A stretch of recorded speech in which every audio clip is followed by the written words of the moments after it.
Polsek Denpasar Selatan atau Densel berhasil meringkus maling bernama Suritno pada Selasa 2 Mei. Pria itu menyatroni sebuah rumah di Jalan Pendidikan 2 nomor 1A, Kelurahan Desa Sidekarya, Densel, dan membawa kabur sepeda motor hingga uang. Kasih Humas Polresta Denpasar, AKP Iketut Sukadi, membenarkan penangkapan tersebut. Dijelaskannya, kasus ini terungkap berdasarkan laporan pemilik rumah Joko Adiwibowo 26 tahun. Pencurian ini terjadi ketika korban sedang mudik ke kampung halamannya untuk melaksanakan Hari Raya Lebaran.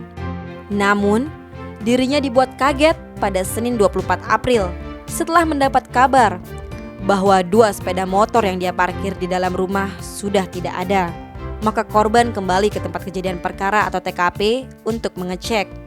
Ternyata tak hanya 2 motor, yakni Vespa Primavera plat DK2558 ADL dan Yamaha Xeon plat DK6164 Kivi saja yang raib, melainkan uang tunai 18 juta rupiah serta BPKB motor Xeon yang disimpan di laci kamar juga dibawa kabur oleh Garong.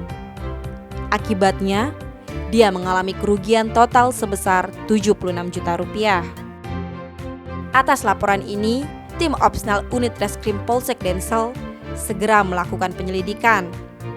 Petugas pun memperoleh informasi bahwa pelaku pencurian itu berada di seputar Jalan Bypass Ngurah Rai Sanur, sehingga aparat bergerak ke lokasi tersebut. Akhirnya pada Selasa 2 Mei pukul 15, polisi dapat menemukan pria yang memiliki ciri-ciri sesuai dengan informasi terkait pelaku. Tanpa buang waktu, pelaku pun ditangkap dan dibawa ke Mapolsek Densel.